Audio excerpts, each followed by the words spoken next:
যদি শুধু তফাৎটা দেখে যাই যে জিডিপি আর জিএনপির মধ্যে আসলে পার্থক্যটা কোথায়, মূল পার্থক্যটা হচ্ছে আমরা যখন জিডিপি বলছি তার মানে ডোমেস্টিক, আমাদের দেশের ভেতরে যে প্রোডাকশন হচ্ছে আমরা সেইটাকে ইন্ডিকেট করছি। আর আমরা যখন জিএনপি বলছি তার মানে দেশের বাইরে যারা বসবাস করছেন, বাংলাদেশের সিটিজেন, যে যেখান থেকেই কন্ট্রিবিউট করছেন না কেন সেইটাকে কনসিডার করে আমরা জিএনপিটাকে ক্যালকুলেশন করছি।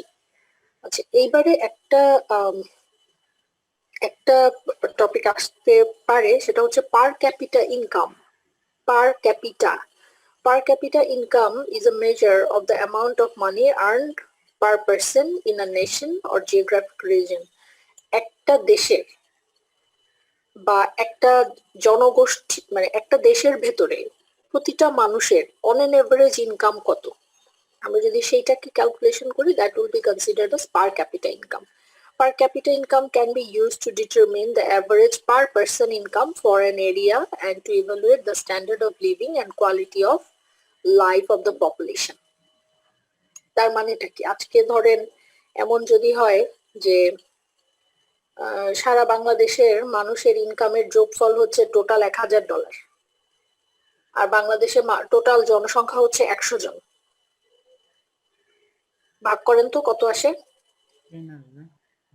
কত আসে? 10, রাইট? আপনারা কি শুনতে পাচ্ছেন আমার কথা? জি ম্যাম, শুনতে পাচ্ছি ম্যাম। আমরা এক্সাম্পল হিসেবে বলেছি যে আমরা ধরে নিচ্ছি সারা বাংলাদেশের টোটাল মানুষের ইনকাম হচ্ছে 1000 টাকা, আর আমাদের দেশের টোটাল জনসংখ্যা হচ্ছে 100 জন। তাহলে আমরা যদি টোটাল ইনকামকে টোটাল জনসংখ্যা দিয়ে ভাগ করি তাহলে সেটা হবে 10। আবার এই সেম ইনকাম আমরা যদি মনে করি ভারতের টোটাল মানুষের ইনকাম হচ্ছে 1000, কিন্তু ওদের জনসংখ্যা হচ্ছে 200 কোটি, আমি ধরে নিচ্ছি, তখন কি অবস্থা হবে দেখেন তো? তখন ওদের পার ক্যাপিটা ইনকাম কমে যাবে। তার মানে পার ক্যাপিটা ইনকাম কোনো একটা দেশের বেশি হলেই, আমরা যখন কয়েকটা দেশকে নিয়ে আপনি হয়তো কোনো একটা ইকোনমিক ডেটাকে মেজার করছেন, তখন পার ক্যাপিটা ইনকাম কোনো একটা দেশের কম হলেই আমরা বলবো যে হ্যাঁ দেশটার অবস্থা ভালো খারাপ বা দেশটার অবস্থা ভালো। আমরা কিন্তু হোলিস্টিক্যালি এটা বলতে পারি না। আমরা যখন পার ক্যাপিটা ইনকামকে একটা মেজারমেন্ট টুল হিসেবে ব্যবহার করব, তখন আমাদেরকে মাথায় রাখতে হবে যে এখানে কিন্তু জনসংখ্যা কম বেশি হওয়ার কারণে টোটাল ইনকাম হয়তো একই আছে, কিন্তু আমাদের পার ক্যাপিটা ইনকামটা কমে যাবে বা বেড়ে যাবে। তো পার কি বলে ম্যাম, লেকচার কি রেকর্ড করার প্রয়োজন? লেকচার তো রেকর্ড সামিউল করে সব সময়। সামিউল আছেন না? So, per capita income can be used to determine the average per person income for an area and to evaluate the standard of living. তার মানে একটা দেশের পার ক্যাপিটা ইনকাম যদি বেশি হয় তাহলে আমরা বলতে পারি যে হ্যাঁ সেই দেশের মানুষের স্ট্যান্ডার্ড অফ লিভিং ভালো বা তাদের কোয়ালিটি অফ লাইফ অনেক ইমপ্রুভড। এখন why to calculate, কেন আমরা আসলে ক্যালকুলেশনটা করি? পার capital income can be used, কেন ব্যবহার করি আমরা? can be used to determine the average per person income of an area, এবং ওই যে আমরা বারবার একই কথা বলছি যে স্ট্যান্ডার্ড অফ লিভিং, মানুষের কোয়ালিটি অফ লাইফ, মানুষের স্ট্যান্ডার্ড অফ লিভিং বোঝার জন্য কিন্তু আমরা পার ক্যাপিটা ইনকামটাকে ক্যালকুলেশন করে থাকি। এবারে আমরা আরেকটা টপিকে যেতে চাই, দ্যাট ইজ জিএনআই। গতকাল আমরা শুনেছি জিডিপি, তারপরে শুনেছি জিএনপি, আজকে আমরা শুনছি GNI, gross national income. GNI is the total amount of money earned by a nation's people and businesses. Total amount of money earned by a nation's people and businesses. It is used to measure and track a nation's wealth from year to year. বছরের পর বছর একটা দেশের সম্পদের কি অবস্থা, gross national income কি অবস্থা, সেটাকে আমরা জিএনআই বলছি। ওকে, আচ্ছা, এরপরে যেটা আসছে যে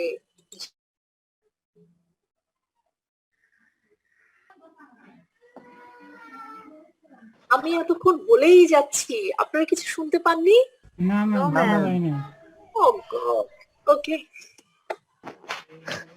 ওকে, আমি এক্সট্রিমলি সরি।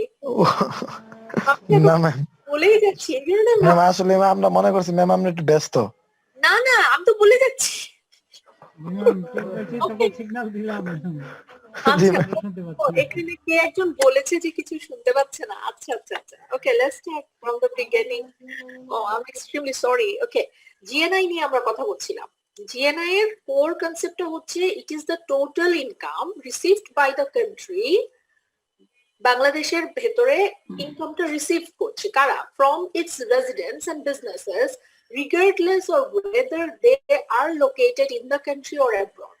দেশের ভেতরে অথবা বাইরে যেখানেই থাকুক না কেন, যেখানে থেকেই ইনকামটা হোক না কেন, সেইটা আমরা জিএনআই ক্যালকুলেশনের ক্ষেত্রে ব্যবহার করব। এখন জিএনআই কেন আমরা ক্যালকুলেশন করি? একটা প্রশ্ন, কি দরকার জিএনআই ক্যালকুলেশন করার দরকারটা কি?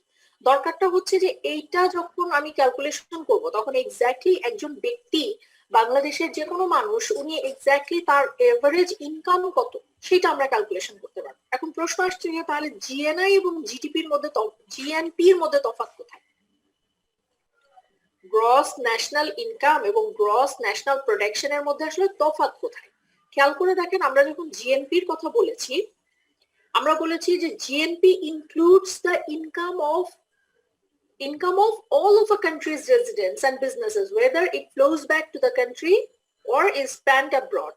দেশে বিদেশে যেখানে থেকে প্রোডাকশন করুক না কেন, সেই টোটালটাই এখানে ইনক্লুডেড হবে। আর আমরা যখন জিএনআই এর কথা বলছি তখন হচ্ছে দেশের বাইরে যেখানে অবস্থান করছে সেটাকে আমরা মিন করছি। তার মানে মোটা দাগে আমরা যদি জিডিপি, জিএনআই এবং জিএনপির একটা তফাৎ দেখতে চাই, তাহলে আমরা বলছি যে ফরেনাররা যারা দেশের ভেতরে, আমাদের দেশের, জাস্ট একেবারে এক কথায় এটাকে মনে রাখবেন যে বাংলাদেশের মানুষ দেশের বাইরে কাজ করছে, আবার বাংলাদেশের ভেতরে ফরেনাররা কাজ করছে। হোয়াট এভার দ্য ফরেনার্স, যারা দেশের ভেতরে কাজ করছে, তাদের যে কন্ট্রিবিউশন সেটাকে আমরা জিডিপি ক্যালকুলেশনের সময় ইনক্লুড করব, জিএনআই ক্যালকুলেশনের সময় ইনক্লুড করব, শুধু জিএনপির সময় এটা আমরা ইনক্লুড করব না। আবার বাংলাদেশের মানুষ যারা দেশের বাইরে বসবাস করছে, তাদের যে কন্ট্রিবিউশনটা সেটা আমরা জিডিপি ক্যালকুলেশনের সময় ক্যালকুলেশনের সময় এই কন্ট্রিবিউশনটাকে আমরা কনসিডার করব না, কিন্তু জিএনআই এবং জিএনপির ক্ষেত্রে করব। That's it. বুঝতে পেরেছেন? ওকে, আপনারা কি শুনতে পাচ্ছেন? এখন শুনতে পাচ্ছেন? শুনতে পাচ্ছি ম্যাম, শেয়ার হচ্ছে না। শেয়ার হচ্ছে না? না, আমি কেটে দিয়েছি, মানে this is the end of this chapter. এখন আমার একটা প্রশ্ন আছে আপনাদের, আপনারা কি আমাকে বলবেন যে which one is better, GNI better না জিডিপি বেটার?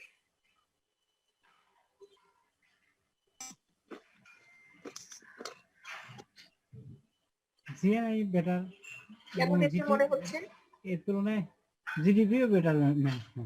জিএনআই হচ্ছে প্রত্যেকটা মানুষের একদম জিএনআই আমাদেরকে একিউরেট ফিগারটা দিবে। জি জি।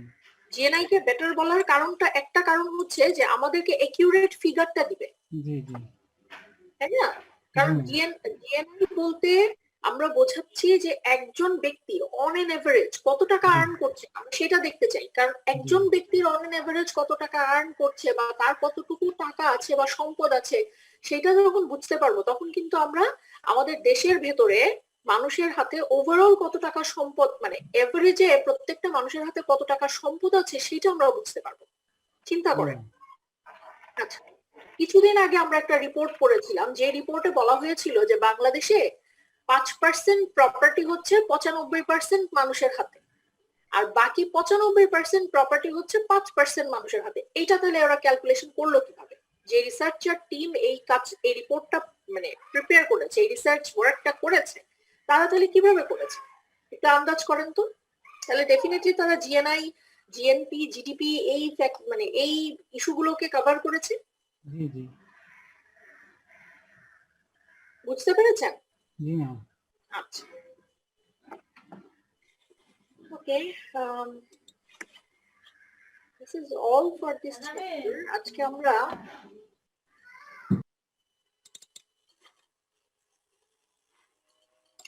আজকে আমরা একটা খুব ইজি টপিকে যাব, যেটা আপনাদের যারা অ্যাকাউন্টিং আপনারা করেছেন এখানে তারা করে এসেছেন এর আগে। বাট অ্যাকাউন্টিং নিয়ে যখন আমরা কাজ করেছি তখন এই টপিক গুলোকে আমরা একটা এঙ্গেল থেকে দেখেছি, অ্যাকাউন্টিং এর কনটেক্সট থেকে দেখেছি। আজকে আমরা ইকোনমিক্স এর কনটেক্সট থেকে দেখব, ঠিক আছে? কথা বোঝা যাচ্ছে? জি ম্যাম। আচ্ছা, আপনারা অ্যাকাউন্টিং এ কস্ট পড়েছেন? কস্ট মনে পড়ে? আমরা কস্ট পড়েছিলাম, এক্সপেন্স পড়েছিলাম, এসেট কাকে বলে সেটা পড়ে এসেছিলাম। জি ম্যাম। মনে থাকতে হবে না, শুধু শব্দগুলো বলেন যে এই শব্দগুলো তো জীবনে একবার না একবার শুনেছেন। জি ম্যাম। এসেট কাকে বলে সেটা আপনার বলার দরকার নাই, কিন্তু এসেট শব্দটা তো শুনেছেন কোনো না কোনো দিন, জীবনে তো একবার হলেও শুনেছেন, তাই না? জি জি ম্যাম। এক্সপেন্স শব্দটা শুনেছেন না লাইফে একবার হলেও? জি ম্যাম। কস্ট শুনেছেন না? জি ম্যাম। গ্রেট। এখন আমাকে বলেন যে কস্ট শব্দটা কতখানি মনে আছে? মনে না থাকলেও কোনো অসুবিধা নেই, থাকলেও কোনো সমস্যা নাই, না থাকলেও অসুবিধা নেই, কিন্তু কতখানি মনে আছে? কস্ট ম্যাম কোন প্রোডাক্টের বাজার দর বা মূল্য, হুম, সেটা এরকম কোন প্রোডাক্টের বাজার দর বা মূল্য। মূল্য। ওকে, আচ্ছা, বাজার দর বা মূল্যটা আসলে কি, মানেটা কি?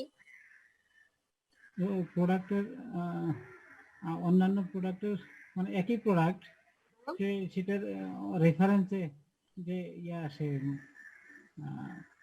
বিনিময় মূল্য আর কি, যে ওইটা ওই প্রোডাক্টটা আরেকজনকে দিলে যে পরিমাণ সেবা অথবা যে পরিমাণ ইয়ে পাওয়া যায়, মানে অর্থ। মানে আমরা আমরা যদি মিনিংটা এইভাবে দাঁড় করাই যে আমি কোনো একটা পণ্যকে যদি ব্যবহার করতে চাই, দোকানে গেলে তো পণ্য আমাকে দিয়ে দিবে না, আমাকে কিছু একটা টাকা দিতে হবে, তারপরে পণ্যটা আমার হাতে আসবে, যে কোনো পণ্য, তাই না? জি ম্যাম। আচ্ছা, এখন ওই যে আমি দিয়ে দিচ্ছি, যেটাকে আমি স্যাক্রিফাইস করছি, সেই স্যাক্রিফাইসটাকে যখন আমি টাকার অঙ্কে পরিমাপ করতে পারছি, that is considered as cost. মনে পড়ে? ধরেন আপনি একটা বাইসাইকেল কিনবেন, সেটার দাম হচ্ছে 20,000 টাকা। তার মানে আপনি দোকানে যাবেন, দোকানে আপনি 20,000 টাকা ওদেরকে দিবেন, তারপরে ওরা আপনার হাতে সাইকেলটা তুলে দিবেন। তার মানে ওই যে 20,000 টাকা আপনি যেটা ওদের হাতে তুলে দিচ্ছেন, that is kind of sacrifice, right? G ma'am. আচ্ছা, এই যে স্যাক্রিফাইসটা আমরা করছি কোন একটা সার্ভিস বা কোন একটা গুডস কে একুয়ার করার জন্য, দ্যাট মিন্স কি, কোন একটা সার্ভিস বা কোন একটা গুডস কে পাওয়ার জন্য যে স্যাক্রিফাইসটা আমরা করছি, দ্যাট স্যাক্রিফাইস যদি মনিটারি ইউনিটে পরিমাপ করা যায় যে হ্যাঁ এটা স্যাক্রিফাইস করছি, আমি 20,000 টাকা দিচ্ছি বা আমি 10 টাকা দিচ্ছি কি আমি 5 টাকা দিচ্ছি, তাহলে that is considered as cost. আচ্ছা, এখন কস্ট বলতে আজকে আমরা ইকোনমিক্স এর কনটেক্সটে কস্ট বলতে কি বোঝায় সেটা দেখি। আচ্ছা, বিফোর গোয়িং ওভার দেয়ার একটু দেখি যে in production, research, retail and accounting a cost is the value of money that has been used up to produce something or deliver a service. তার মানে অ্যাকাউন্টিং এর দৃষ্টিকোণ থেকে ওই যে একই কথা যে একটা কোনো একটা কিছু প্রোডাকশন করতে গেলে বা কোনো একটা কিছু তৈরি করবেন আপনি বা ম্যানুফ্যাকচার করবেন, আপনাকে যা স্যাক্রিফাইস করতে হচ্ছে সেটা যদি টাকার অঙ্কে পরিমাপ করা যায়, দ্যাট ইজ কস্ট। এরপর বলছে in business the cost may be one of acquisition in which cost in which case the amount of money expended to acquire it is counted as cost. আপনি হয়তো গোটা একটা ব্যবসা প্রতিষ্ঠানকে কিনে নিতে চাইছেন, that will be considered as cost even though। কথা বোঝা গিয়েছে? এখন আমরা তো আমরা যখন অ্যাকাউন্টিং পড়েছি তখন কিন্তু আমরা অনেক ধরনের কস্টের কথা শুনেছি, ভ্যারিয়েবল কস্ট, ফিক্সড কস্ট, মনে পড়ে এগুলো? মনে পড়ে? না মনে পড়লেও কোনো অসুবিধা নাই। মনে পড়ে ম্যাম, মনে পড়ে। আচ্ছা, ভেরি গুড। আজকে আমরা দেখব যে কস্টকে আমরা দুটো অ্যাঙ্গেল থেকে দেখতে পারি, একটা হচ্ছে এক্সপ্লিসিট কস্ট, একটা হচ্ছে ইমপ্লিসিট কস্ট। আবার বলছি, আমরা তো ইকোনমিক্স এর কনটেক্সটে কস্ট নিয়ে কথা বলছি, সেই কথা বলতে যে আমাদেরকে আগে একটু জেনে নিতে হবে ইমপ্লিসিট আর এক্সপ্লিসিট কস্ট মানে কি। নতুন টার্ম। হ্যাঁ, এটা একটা নতুন টার্ম, এটা আমরা আগে দেখিনি। আচ্ছা, তাহলে প্রথম প্রশ্ন হচ্ছে এক্সপ্লিসিট কথাটার মানে কি?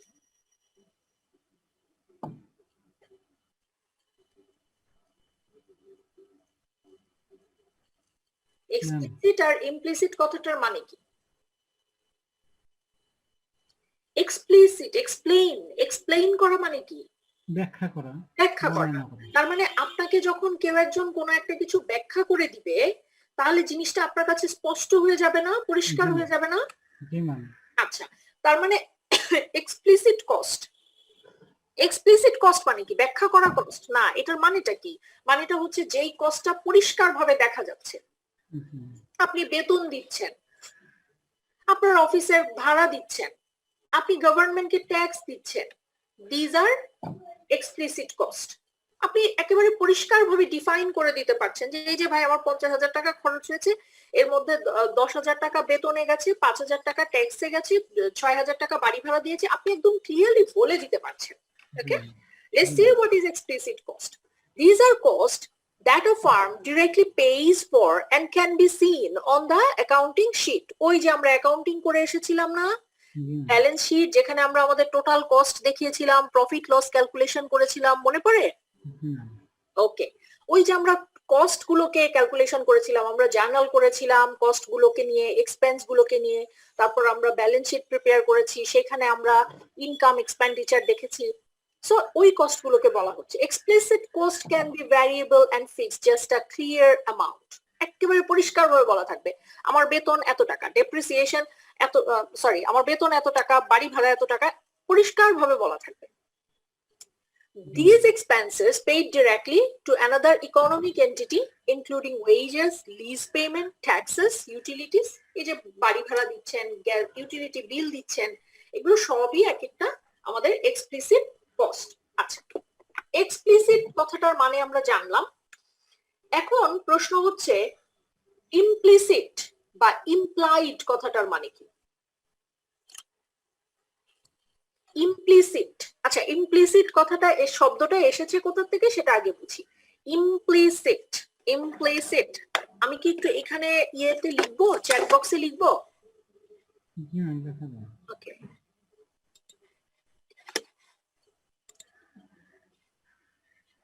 ওকে লুক, আমরা যখন বলছি ইমপ্লিসিট,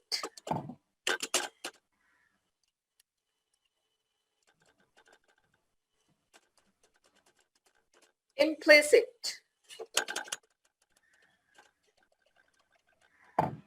implicit cost, এই implicit কথাটা এসেছে implied কথাটা থেকে। এখন implied কথাটার মানে কি? implied কথাটার মানে হচ্ছে, আমরা অনেক সময় বলি না যে ধরেন বাস্তবায়ন করা এরকম কি? জি, বাস্তবায়ন করা এরকম কি? ঠিক বাস্তবায়ন করা না, মানে ইমপ্লিমেন্ট বা উজ্জ রাখা, অন্তর্নিহিত, মানে ইনার কোন একটা কথা। যেমন ধরেন আমরা যদি বলি, আমি যদি বলি মাই নেম ইজ মনিরা, তার মানে কি? আমি যদি এখন এটাকে বাংলা করি, আমরা কিন্তু কখনো এইভাবে বলবো না আমার নাম হয় এটা, বলি কখনো? আমরা বাংলায় বলি যে আমার নাম মনিরা।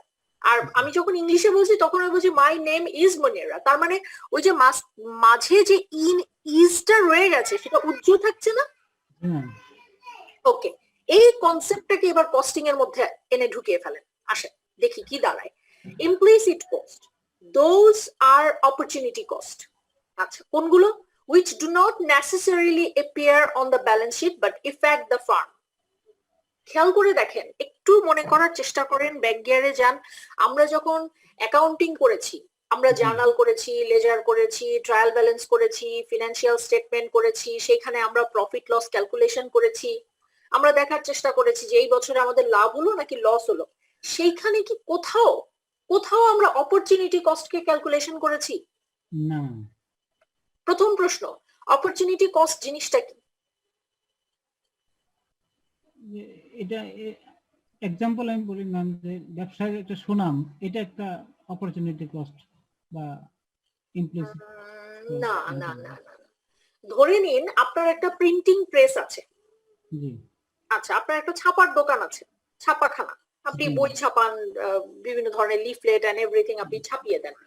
এখন কেউ একজন হয়তো কোন একটা ধর্মীয় প্রতিষ্ঠান থেকে আপনাকে এসে অনুরোধ করলো যে ভাই এটা তো ধর্মের কাজে আমরা ব্যবহার করব, তো আপনার সওয়াব হবে, আপনি একটু ছাপিয়ে দেন। আপনি চিন্তা করলেন যে আচ্ছা ঠিক আছে, কতই তো ছাপাই, মানে টাকার জন্য তো কতই বই ছাপাচ্ছি, তাহলে এটাও একটু ছাপিয়ে দিই। আপনি বিজনেসের কনটেক্সটে চিন্তা করেন। জি আপনি যদি ওই সময়ে ওই লিফলেটটা চ্যারিটেবল কাজ হিসেবে না ছাপিয়ে আপনি যদি বই ছাপাতেন যেখান থেকে আপনি টাকাটা পাচ্ছেন, তাহলে আপনার একটা ইনকাম হতো না? জি ম্যাম। কিন্তু এই সময় তো সেটা হচ্ছে না, আপনি স্যাক্রিফাইস করছেন না। জি ma'am. It is also considered as cost. কিন্তু কখন? যখন আমরা ইকোনমিক্স এর কনটেক্সটে চিন্তা করছি তখন। আমরা কিন্তু কখনোই আমরা এই ঘটনাটাকে আমরা যদি বিজনেসের কনটেক্সটে দেখি তাহলে আমরা কি করব? ধরেন আপনার যে ব্যবসা প্রতিষ্ঠান, সেই ব্যবসা প্রতিষ্ঠানের জন্য আয় ব্যয়ের আপনি একটা হিসাব করবেন, আপনি ব্যালেন্স শিট তৈরি করবেন। আপনি খেয়াল করে দেখেন আপনার ব্যবসা প্রতিষ্ঠানের যে আয় ব্যয়ের হিসাব, সেখানে কোথাও কিন্তু মানে অপরচুনিটি কস্টকে আমরা দেখাই না। আপনার অর্গানাইজেশনে আপনি দুই ধরনের পণ্য উৎপাদন করেন। আপনি হয়তো কফি বানান এবং চা বানান, কফি এবং চা। আরেক আপনি চাইলে অন্য একটা মিল্কশেকও বানাতে পারতেন, কিন্তু আপনি মিল্কশেক বানাচ্ছেন না। মিল্কশেক বানাচ্ছেন না তার মানে কি? সেই অপশনটাকে আপনি অ্যাবান্ডন করেছেন। সেই অপশনটাকে অ্যাবান্ডন করলে ওই যে আপনি স্যাক্রিফাইসটা করছেন, সেইখানে যে কস্টটা হচ্ছে, সেখানে যে স্যাক্রিফাইসটা হচ্ছে, সেইটাকে অ্যাকাউন্টিং বলছে আমরা কনসিডার করি না। কিন্তু ইকোনমিক্স বলছে যে না, এই অপরচুনিটি কস্টটাকে আমরা ব্যালেন্স শিটে নিয়ে আসি না, কিন্তু আমরা এটাকে কনসিডার করি। The opportunity cost of using resources that belong to the firm, including depreciation, depletion of business asset, and the opportunity cost of the firm's capital employed in the business. যত ধরনের অপরচুনিটি কস্ট আছে, economics যখন বলছে cost, তার মানে হচ্ছে সে implicit cost আর explicit cost সহ দুটো কস্টকে একসাথে মিলিয়ে বলছে। আর অ্যাকাউন্টিং যখন বলছে কস্ট, তখন সে শুধুমাত্র এক্সপ্লিসিট কস্ট গুলোর কথা বলছে। এক কথায় মনে রাখেন। বুঝতে পেরেছেন? কি কঠিন লাগছে ভাই?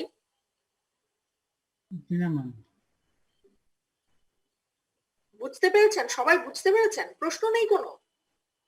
বাবা, কোনো প্রশ্ন নেই? ঘুমায় গেছে এই নুরুদ্দিন,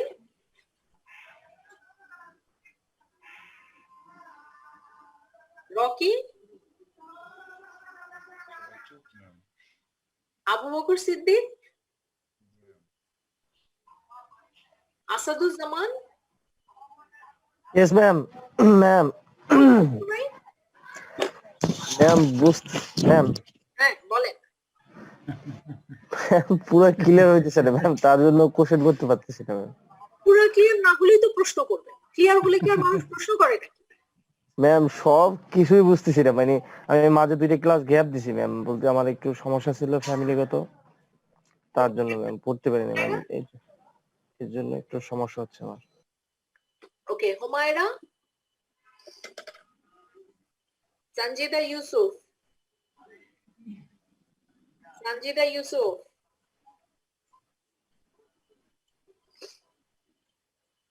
সনেট। জি ম্যাম। বুঝতে পেরেছেন কিছু? ম্যাম কিছু কিছু। কি বুঝেন নাই? প্রশ্ন করেন। ম্যাম এটাই পারি না ম্যাম, কোশ্চেন করতে পারি না ম্যাম। কোশ্চেন করতে পারতে হবে তো, প্রশ্নই যদি করতে না পারেন তাহলে আপনি শিখবেন কি করে? আচ্ছা বাদ দেন, পড়ালেখা করতে হবে না, আমাকে বলেন, এই যে আমি বারবার একটা কথা বলি যে প্রশ্ন করতে না পারলে শিখতে পারবেন না, এটা কি আদৌ সত্যি? আদৌ ম্যাম সত্যি ম্যাম। যুক্তিসঙ্গত?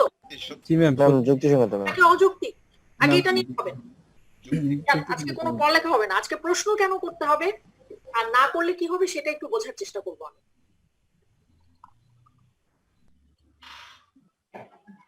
জানতে হলে প্রশ্ন করতে হবে কেন? দরকারটা কি? আমি বলে যাব, আপনি মনে রাখবেন, জানা হয়ে গেছে, ফিনিশ।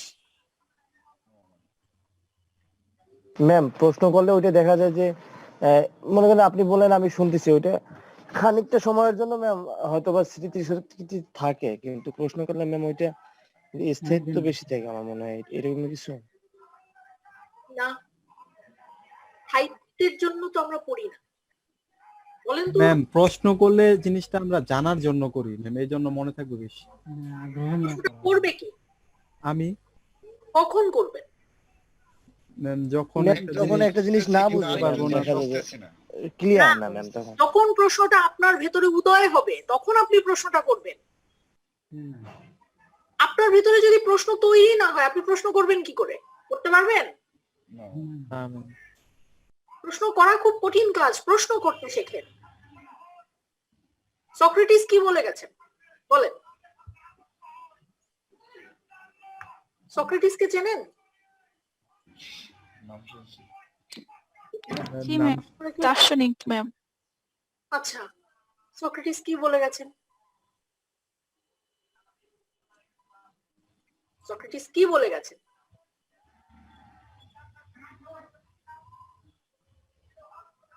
নিজেকে জানো।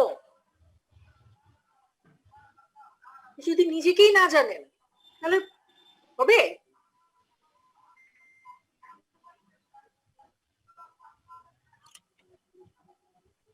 আচ্ছা, আমাদের না একটা কুইজ টেস্ট নেওয়ার কথা ছিল, জি না। কবে দেয়া যায় বলেন তো? এই রকি আছেন? রকি,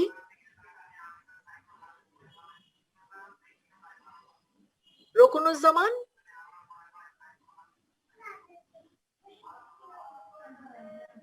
তামিম, রকুনুজ্জামান আছে ম্যাম। ইলিয়াস মোর্শেদ আছেন?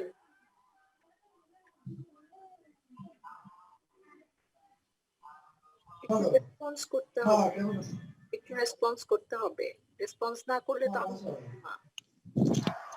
ভাই সাউন্ড কম। হ্যাঁ বলেন, এই তো বলেন। ম্যাম আমার নামটা যেন হচ্ছে যে পারভেজ। হ্যাঁ, পারভেজ হাসান। মুদ্রার মূল্য এত কম কেন? জাপানের মুদ্রার মূল্য আপনি কিসের, কোন দেশের তুলনায় কম বলছেন? আচ্ছা, না, বাংলাদেশের বাংলাদেশের তো তুলনায় বেশি কি না। কম? না, বাংলাদেশের তুলনায় বেশি। না, কম।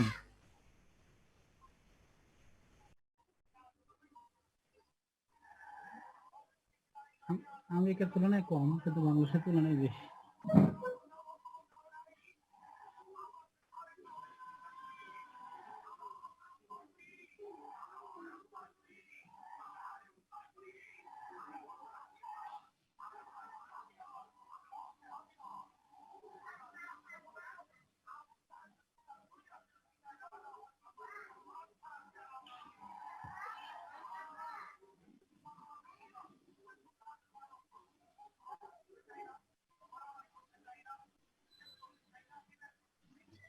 ম্যাম আমরা কিন্তু শুনতে পাই না। ম্যাম মনে হয় ম্যাম নাই। নাই। আর জাপানের টাকার মান ভাই কম অমিত ভাই। হ্যাঁ, জাপানের টাকার মান কম বাংলাদেশের তুলনায়। কি বলেন? মান কম? হ্যাঁ, আমাদের এক টিয়ার সমান বাংলাদেশের, কয় টিয়া? জাপানের, আমাদের বাংলাদেশের, আমাদের দেশের 1 টাকা, জাপানের 1 টাকা 23 পয়সা। আমাদের টাকার মান বেশি, আমাদের একটা, ওদের হলো একটা 23 পয়সা। 23 পয়সা। হ্যাঁ, বাংলাদেশ টাকার চেয়ে ইন্ডিয়ার টাকার মান বেশি। আর জাপানি টাকার মান কম বাংলাদেশের থেকে। আমি জানি অনেক টাকা বেশি বাংলাদেশের থেকে। হতে পারে, দেখতে হবে, যেহেতু সামুল বলছে দেখে তো বলছে। দেখতে হবে। না, আমার আইডিয়া ছিল হয়তো জাপানের টাকা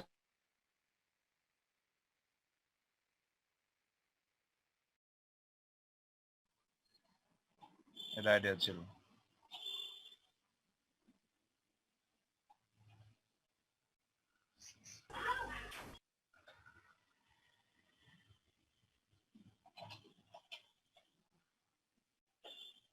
অমিত ভাই, একটা দেশের মুদ্রার ভ্যালু তখনই কমবে যখন আপনি সেই দেশ থেকে এক্সপোর্ট করবেন কম, সেই দেশ থেকে ইম্পোর্ট করবেন কম, কিন্তু সেই দেশে আপনি এক্সপোর্ট করবেন বেশি। কম্পেয়ার করে দেখেন, বাংলাদেশ থেকে অনেক পণ্য জাপানে কিন্তু আমরা এক্সপোর্ট করি, রাদার দেন ওখান থেকে আমরা অনেক অনেক কিছু নিয়ে আসে। বাংলাদেশে, হ্যাঁ আমরা কিন্তু অনেক কম নিয়ে আসি। ইম্পোর্টটা আমাদের কম হয় তুলনামূলকভাবে এক্সপোর্টের তুলনায়, যার কারণে এটা কম বেশি হয়। ওকে, আমরা কস্টিং নিয়ে কথা বলছিলাম, সেখানে একদম এক কথায় যদি মনে রাখতে হয় যে আমরা যদি দেখেন আপনি যখন একজন বিজনেসম্যান বা একজন সচেতন নাগরিক, শুধু বিজনেসম্যান না, একজন সচেতন নাগরিক হিসেবে আপনি যখন আপনি দেশের অর্থনীতিকে চিন্তা করবেন এবং অর্থনীতির কনটেক্সটে আপনি কস্টকে চিন্তা করবেন, তখন আপনাকে চিন্তা করতে হবে আপনার রিয়েলি যে খরচগুলো হচ্ছে সেগুলো এবং যে খরচগুলোকে আপনি অ্যাবান্ডন করছেন। তার মানে আমরা যদি অ্যাকাউন্টিং এর কনটেক্সটে কস্টকে চিন্তা করি তাহলে আমরা বলবো যে কস্ট হচ্ছে শুধুমাত্র সেইগুলো যেগুলোর হিস্টোরিক্যাল ভ্যালু আছে, ফার্ম ডিরেক্টলি পে করে দিচ্ছে, দোজ আর এক্সপ্লিসিট কস্ট। আর আমরা যখন ইকোনমিক্স এর কনটেক্সটে কস্টের কথা চিন্তা করছি তখন আমরা বলছি ইকোনমিক্স এর দৃষ্টিকোণ থেকে কস্ট হচ্ছে এক্সপ্লিসিট এবং ইমপ্লিসিট কস্টের যোগফল। ওকে, আচ্ছা, এখন প্রশ্ন হচ্ছে যে তাহলে ইকোনমিক্স এর কনটেক্সটে আসলে কস্ট জিনিসটা কি? মোটা দাগে ইকোনমিক্স এর কনটেক্সটে কস্ট জিনিসটা কি? Economic cost includes both the actual direct cost, that means accounting cost, plus the opportunity cost. আপনি বেতন দিয়েছেন, আপনার অফিসের ভাড়া দিয়েছেন, এগুলোকে যেমন আপনি কনসিডার করেন ঠিক সেরকম ভাবে আপনি কিন্তু অপরচুনিটি কস্ট, আপনি যা কিছু ছেড়ে দিচ্ছেন আপনি সেটাকেও কনসিডার করেন। Economic cost is the accounting cost, explicit cost plus the opportunity cost by implicit cost. Implicit costs refer to the monetary value of what a company forgoes because of a choice it made. আপনি আপনার হয়তো একটা রেস্টুরেন্টের business আছে, আপনি সেখানে soup এবং juice বিক্রি করেন, আপনি চাইলে সেখানে স্ন্যাক্স বিক্রি করতে পারতেন কিন্তু সেটা আপনি বিক্রি করছেন না। তার মানে আপনি যখন রেস্টুরেন্টের ওভারঅল খরচের একটা স্ট্রাকচার দাঁড় করাবেন, আপনি যদি অ্যাকাউন্টিং এর কনটেক্সটে চিন্তা করেন তাহলে ওই যে আপনি স্ন্যাক্সটা সার্ভ করতে পারছেন না বা করছেন না সেইটার কস্টকে কিন্তু আপনি মাথায় রাখবেন। আপনি শুধু চিন্তা করবেন আচ্ছা স্যুপ এবং জুস বিক্রি করতে আমার কত খরচ হচ্ছে, কর্মচারীকে কত বেতন দিতে হচ্ছে, ভাড়া কত লাগছে, এগুলো তৈরি করতে কত খরচ হচ্ছে, পার কাস্টমারে আমার কত খরচ হচ্ছে, আপনি সেইভাবে চিন্তা করবেন। কিন্তু আপনি যখন ইকোনমিক্স এর কনটেক্সটে চিন্তা করবেন তখন আপনি ভাববেন যে না, শুধুমাত্র স্যুপ এবং জুস তৈরি বিক্রি করা এবং এই দোকানটাকে মেনটেন করার জন্য যে খরচ হচ্ছে শুধু সেগুলো না, আমার যা কিছু আমি অ্যাবান্ডন করেছি আমাকে সেগুলোও কনসিডার করতে হবে। Got it? তাহলে এখানে দেখেন ইকোনমিক কস্ট এবং অ্যাকাউন্টিং কস্টের মধ্যে আসলে তফাৎ কোথায়। ইকোনমিক কস্টের কথা বলেছি uses standard cost incurred in business, আমাদের বিজনেসে যত ধরনের খরচ হয়েছে সেগুলোকেই কিন্তু আমরা দেখাই। এবং অ্যাকাউন্টিং এ এই জন্য আমরা যখন অ্যাকাউন্টিং নিয়ে কাজ করি আমরা বলেছিলাম যে যেই ঘটনাটা যেই অ্যাকাউন্টিং পিরিয়ডে ঘটে আমরা সেই ঘটনাটাকে সেই অ্যাকাউন্টিং পিরিয়ডেই দেখাই, আগের বা পরের বছরের ঘটনাকে দেখাই না। তার মানে যেটার অস্তিত্ব নাই আমরা কিন্তু সেটাকে দেখাই না। Economic cost uses what if scenario, আচ্ছা আমি যদি এটা না করে ওইটা করতাম বা ওইটা না করে ওইটা করতাম তাহলে কি হতো, হোয়াট ইফ সিনারিওতে যে কস্ট গুলো হচ্ছে সেগুলোও আমাদের দেখাতে হচ্ছে। অ্যাকাউন্টিং কস্টের কথা যখন আমরা বলছি তখন আমরা শুধুমাত্র তাহলে এক্সপ্লিসিট কস্ট গুলোর কথা বলছি। আমরা যখন ইকোনমিক কস্টের কথা বলছি লং রানে আপনি যখন একটা অপশনকে বাদ দিয়ে আরেকটা অপশনে যাবেন তার মানে কি লং রান ফ্রেমে আপনাকে চিন্তা করতে হবে। তার মানে খরচ আছে সেগুলো ডিটারমিনস অ্যাকাউন্টিং কস্টের ক্ষেত্রে যেটা হয় determines profit or loss for a specific period of time. Accounting cost হচ্ছে একটা নির্দিষ্ট সময়ের প্রফিট বা লস কত সেটা আমরা ক্যালকুলেশন করি। আর ইকোনমিক কস্টের ক্ষেত্রে কি হয় considered both implicit and explicit cost of a particular time period, একটা দীর্ঘ সময়ের জন্য আমরা এই কস্টটাকে চিন্তা করি। ইউজ ফর ট্যাক্স পারপাসেস এবং লং টার্ম ডিসিশন মেকিং এর জন্য আমরা ইকোনমিক কস্টটাকে ব্যবহার করি। খুব চমৎকার একটা পয়েন্ট, একটু মনে রাখবেন যে এটা কিন্তু একটা প্রশ্ন যে আচ্ছা আপনি দুই ধরনের কস্টের কথা বলছেন, একটা হচ্ছে ইকোনমিক কস্ট, একটা হচ্ছে অ্যাকাউন্টিং কস্ট। এই দুই ধরনের কস্ট নিয়ে আমরা করবোটা কি, কাজটা কি হবে? দেখেন আপনি যখন চিন্তা করছেন যে আপনার ক্লিয়ার খরচ কোনগুলো সেগুলোকে নিয়ে যদি আপনি ভাবতে চান তখন আপনি অ্যাকাউন্টিং কস্টের কথা ভাববেন। আর যদি আপনি লং রানে মার্কেটে টিকে থাকবেন কতদিন, কি করলে কি হবে, কোন অপশনটা বাদ দিয়ে আপনি কোন অপশনটাকে নিয়ে কাজ করতে পারেন বা কোনটা করলে আপনার জন্য বেনিফিট হবে বা কোনটা করলে আপনি খুব একটা প্রফিটেবল হবে না আপনার বিজনেস, এই ধরনের ডিসিশন মেকিং গুলো যখন ব্যাপার থাকে that means long run strategic decision making এর যখন ব্যাপার আসে তখন আমরা এই স্ট্র্যাটেজিক আমরা তখন ইকোনমিক কস্টকে নিয়ে কাজ করব। পার্থক্যটা বুঝেছেন? মোটা দাগে এই পার্থক্যটা বোঝানোর জন্য কিন্তু এতগুলো কথা বলা। সব সময় মনে রাখবেন, আপনি যখন বিজনেসের ওভারঅল প্রফিট এন্ড লস একটা নির্দিষ্ট সময় 1 বছর 6 মাস 3 মাসে আমার প্রফিট এন্ড লসের কি অবস্থা আমি জানতে চাই, আপনি অ্যাকাউন্টিং কস্ট নিয়ে কাজ করবেন। আপনি যখন চিন্তা করবেন আমি লং রানে একটা ডিসিশন নিতে চাই, আগামী 10 বছর পরে আমার বিজনেসের ফিউচার কি হবে, বা আগামী 10 বছর আমি কিভাবে কস্ট মিনিমাইজেশন করতে পারি, বা আমি কিভাবে একটা ডিসিশন মেক করতে পারি, সেই সমস্ত ক্ষেত্রে আপনাকে ইকোনমিক কস্টের কথা ভাবতে হবে। বুঝতে পেরেছেন? কে কে বুঝেন নাই? কে কে বুঝতে পারেন নাই? সবাই বুঝে গেছেন? আপনাদের কি আজকের লেকচারটা ম্যাম বুঝছি ম্যাম। শোনেন, ভালো না লাগলে আমরা কন্টিনিউ করব না, শেষ করে দিব। জোর করে পড়ালেখা হয় না। আজকে মনে হয় আপনারা লেখাপড়া করার মুডে নাই। ম্যাম বিষয় হচ্ছে কি আজকে সকাল থেকে মানে 2টা পরীক্ষা ছিল, মানে ঘুম থেকে ওঠার পর থেকে যে ক্লাস শুরু হয়েছে ম্যাম, একটার পর একটা ma'am. So you should share it না, এটা তো বলতে হবে। ম্যাম আমাদের এখন বর্তমানে ভাই মানসিক রোগীর মতো মনে হইতেছে। কেন? হ্যাঁ ম্যাম, একদিনে 3টা করে ক্লাস তো মানে একদিনে 3টে করে ক্লাস হচ্ছে? ম্যাম 5টা ক্লাস আমাদের, হয় শুধু 5টা। হয়, এতদিন পাঁচটা জানি ম্যাম, পাঁচটা আরো 5টা আছে ম্যাম। একদিনে 5টা ক্লাস? জি ম্যাম, তারপরে নেক্সট ক্লাস ম্যাম আবার সিটি। নেক্সট ক্লাস মানে কি আমার ক্লাসের পরে আরো ক্লাস আছে আপনাদের? জি ম্যাম। ও, মানে সপ্তাহে 3 দিন ক্লাস, 3 দিনে এরকম মানে অনেক চাই। আপনারা কেন সুইচ করে মানে শিফট করে নিচ্ছেন না? ফ্যাকাল্টি মেম্বারদের সাথে কথা বলে যদি ওনাদের ম্যাম এটা কোনোভাবেই আমরা পারিনি ম্যাম, অনেক চেষ্টা করছি ম্যাম সেমিস্টারের শুরু থেকে ম্যাম এটা চেঞ্জ করে নেওয়ার জন্য, বা হয়তো বা 4 দিন 5 দিন বা বেশি, কিন্তু 2 দিনের ভিতরেই নিতে হবে, এটা নাকি আমাদের ইয়া থেকে বলছে, অফিস থেকে রেজিস্ট্রার। আচ্ছা ঠিক আছে, অসুবিধা নাই, নো প্রেসার। আজকে যে টপিকটা নিয়ে কথা বলছি এটা তো আপনারা আগেও পড়েছেন। আগে আসেন আমরা একটু ফাইনাল করি, আমরা কুইজ টেস্টে কবে বসবো? মাঝখানে একদিন আমরা কুইজে বসি। ম্যাম নেক্সট ম্যাম মিডের পরে বসি ম্যাম। শুরু হচ্ছে ম্যাম। মিডের আগে একটা কুইজ দিতে হবে। ম্যাম মিডের আগে আর সময় কই ম্যাম, বেশি সময় নাই তো। কেন, মিড কত তারিখ থেকে শুরু? 12 তারিখ থেকে। 12 তারিখ। 12 তারিখ থেকে শুরু না? আপনারা 8 তারিখ রাতে একটা কুইজ দেন।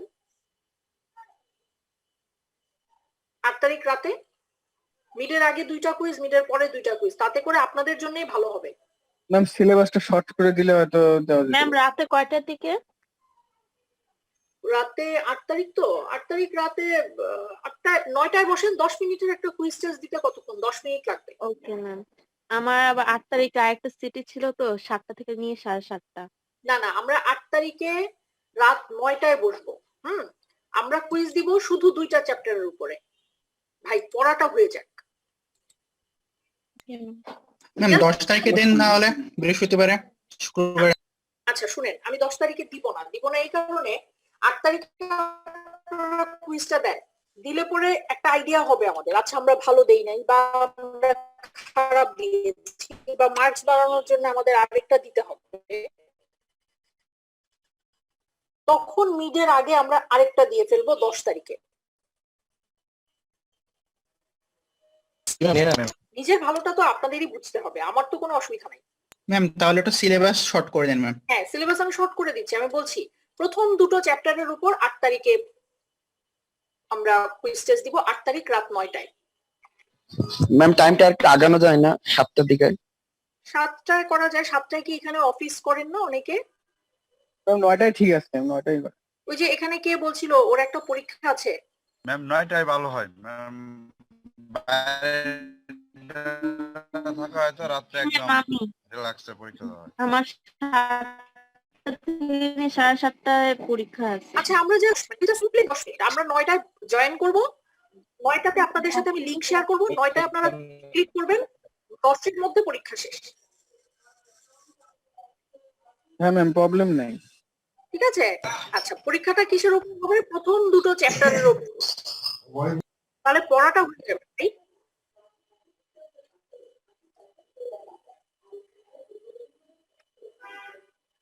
আচ্ছা আমি শেষ করে দিচ্ছি আজকে তাহলে। আপনাদের যেহেতু পরেও ক্লাস আছে, আমি আর বেশিক্ষণ কন্টিনিউ করব না। অরিড হওয়ার কিছু নাই।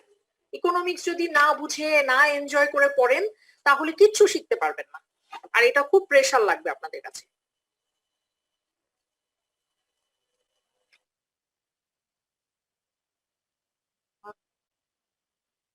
ফাইনাল অ্যাসাইনমেন্টটা ধরুন ফাইনালের ডেটটা যখন ডিক্লেয়ার করবে, ধরে নিন আপনাদের ফাইনালের ডেট ম্যাম ওটা সেন্ড করবো কিভাবে ম্যাম? ইমেল করে দেবো আপনাকে? হ্যাঁ একদম ইমেইল করবেন এবং ইমেইলে সাবজেক্ট লাইনে আপনাদের আইডি নাম্বার লিখবেন। প্রত্যেকে যখন আমাকে অ্যাসাইনমেন্ট সেন্ড করবেন তখন আইডি প্লাস কোর্স কোড। হ্যাঁ আইডি প্লাস কোর্স কোড, বিশেষ করে আইডিটা লিখবেন, কারণ আইডিটা না লিখলে কি হয় অনেকের অ্যাসাইনমেন্ট পাওয়া যায় না, কারণ শুধু তো আপনি আমাকে পাঠাচ্ছেন না, শুধু তো এই একটাই আমার কোর্স না, আমার তো আরো কোর্স আছে। তখন দেখা যায় এগুলো তো ডিটেইলস কোশ্চেনে মেনশন করা থাকে। সেটা তো অ্যাসাইনমেন্টের, আমি বলছি আমাদের রেগুলার অ্যাসাইনমেন্ট যেটা সেটার কথা বলছি। ও আচ্ছা আচ্ছা। না না না, ম্যাক্সিমাম 2 পাতা ভাই, বেশি লিখবেন না। আমরা জাস্ট বোঝার চেষ্টা করব যে একটা দেশের, ম্যাম কম্পিউটারে টাইপ করে লিখতে হবে তাই তো? হ্যাঁ কম্পিউটারে টাইপ করে লিখতে হবে, তাতে করে আপনাদের জন্যই ভালো হবে, বানান টানান গুলো অটো চেক হয়ে যাবে। হাতে লিখে ছবি তুলে পাঠালে হয় কি অনেক সময় হাতের লেখা বোঝা যায় না, দরকারটা কি? বা আপনারা অনেক সময় মোবাইলে নোটস লিখেন না বা এসএমএস লিখেন না, ওইভাবে লিখেও আপনি টেক্সট কপি করে পাঠিয়ে দিতে পারেন। মানে you should send it to the email. আপনারা যদি মনে করেন যে না আমি ওইভাবে লিখবো না, আমি ইমেইলের সাবজেক্টের মধ্যে লিখবো, মানে ইমেইল যেভাবে লিখেন আলাদা পেপারে লিখে সেটাকে, মানে আলাদা ওয়ার্ড ডকুমেন্টে লিখে সেটাকে অ্যাটাচ করব না, আমি ইমেইলেই লিখবো, আমি কি ভাবছি সেটা আমি ইমেইলে লিখবো, লিখেন, অসুবিধা নেই। ম্যাম সাবজেক্টটা কি আমি শুনতে পাইনি। আমি গত ক্লাসে বলেছিলাম, আজকে আবারও বলছি, আমাদের ভাবনার জায়গাটা ছিল যে কোনো একটা দেশের সংখ্যাগুরু, দ্যাট মিনস মেজরিটি মানুষের যে ধর্মীয় বিশ্বাস, সেই মানুষ, কোনো একটা দেশের মেজরিটি মানুষের ধর্মীয় বিশ্বাস কি সেই দেশের ইকোনমিক স্ট্রাকচার এবং মার্কেট স্ট্রাকচারকে প্রভাবিত করে। সেটা যেই ধর্মেই তারা বিশ্বাসী হোক না কেন, আমরা যদি ইসরায়েলের দিকে তাকাই তাদের ধর্মীয় বিশ্বাস একরকম, আমরা যদি ভারতের দিকে তাকাই সেখানকার সংখ্যাগুরু মানে দ্যাট মিনস মেজরিটি মানুষদের ধর্মীয় বিশ্বাস একরকম, বাংলাদেশের দিকে তাকাই বা পাকিস্তান আফগানিস্তানের দিকে তাকাই বা সৌদি আরবের দিকে তাকাই, সংখ্যাগুরু মানুষের দ্যাট মিনস মেজরিটি মানুষের যে ধর্মীয় বিশ্বাস, তাদের ধর্মের ব্যাপারে তাদের যে পারসেপশন, সেই পারসেপশনের কারণে সেইটা কি কোনোভাবে ওই দেশের ইকোনমিক স্ট্রাকচার, ইকোনমিক সিস্টেম এবং মার্কেট স্ট্রাকচারকে কোনোভাবে প্রভাবিত করে কিনা, আপনি কি মনে করেন? That's it. এবং আপনার সাথে আপনার বন্ধুরটা মিলবে না, এটাই স্বাভাবিক। আপনার মতামত আপনার বন্ধুর মতামতের সাথে মিলবে না, এটাই স্বাভাবিক। আপনি এখানে স্বাধীনভাবে আপনার মতামতটা দিবেন। ম্যাক্সিমাম 2 পাতা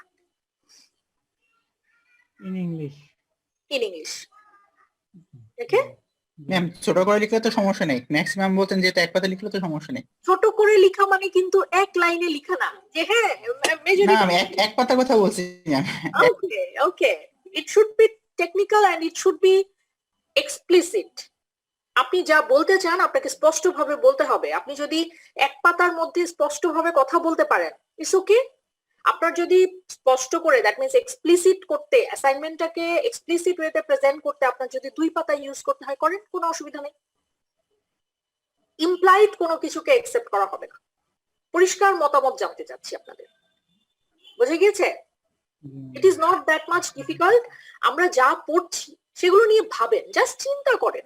চিন্তা করেন মানে দুশ্চিন্তা না, চিন্তা করেন আপনার বাসায় বাজার খরচ, আচ্ছা বাজার খরচটাকে যে আজকে যে আমরা কস্ট অ্যানালিসিস করছি সেইটার কনটেক্সট একটু চিন্তা করেন। আচ্ছা বাজারের খরচটা কি অ্যাকাউন্টিং কস্টের মধ্যে করলে কেমন হয়, বা আমি যদি ইকোনমিক কস্টের এঙ্গেল থেকে দেখি তাহলে কেমন হয়, তাহলে কি কস্ট বেশি হয়? আমি যদি আমার বাসার যে বাজার খরচ, রোজ আমাদের যে বাজার খরচটা হয় বা মাসে যে বাজার খরচটা হয়, সেটাকে যদি অ্যাকাউন্টিং কস্টের কনটেক্সটে দেখি তাহলে কত আসে, অ্যামাউন্টটা কত দাঁড়ায়, আর ইকোনমিক্স এর কনটেক্সটে দেখলে অ্যামাউন্টটা কত দাঁড়ায়, কোনটার ক্ষেত্রে বেশি হয়, কোন কস্টটা বেশি, চিন্তা করা যায় না এভাবে একটু? ভাই এই অ্যাসাইনমেন্টের ডেডলাইন কবে ম্যাম? এটা ডেডলাইন হচ্ছে মোস্ট প্রবাবলি আপনাদের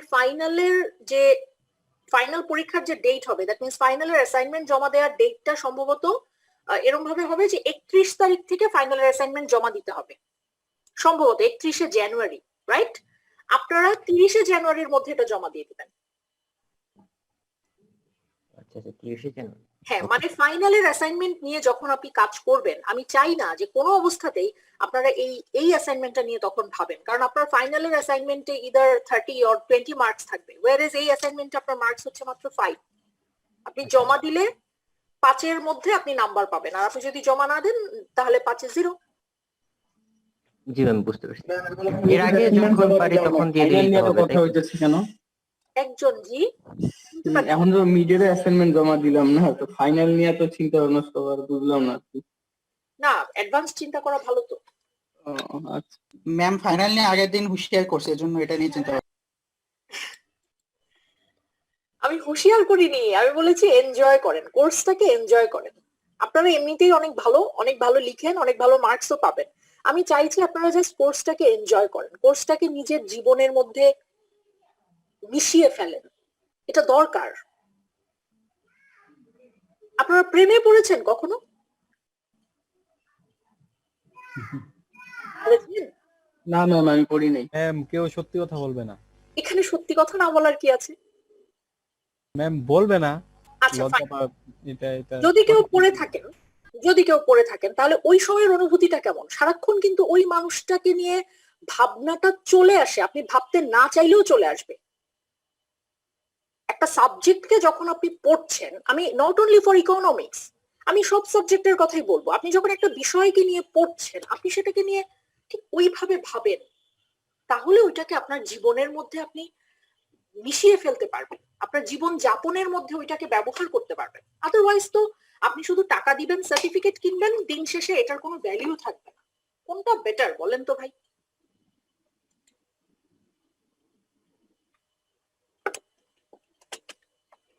আচ্ছা, আমরা একটু লাস্ট টপিকে চলে যাই, আমাদের সময় আছে না?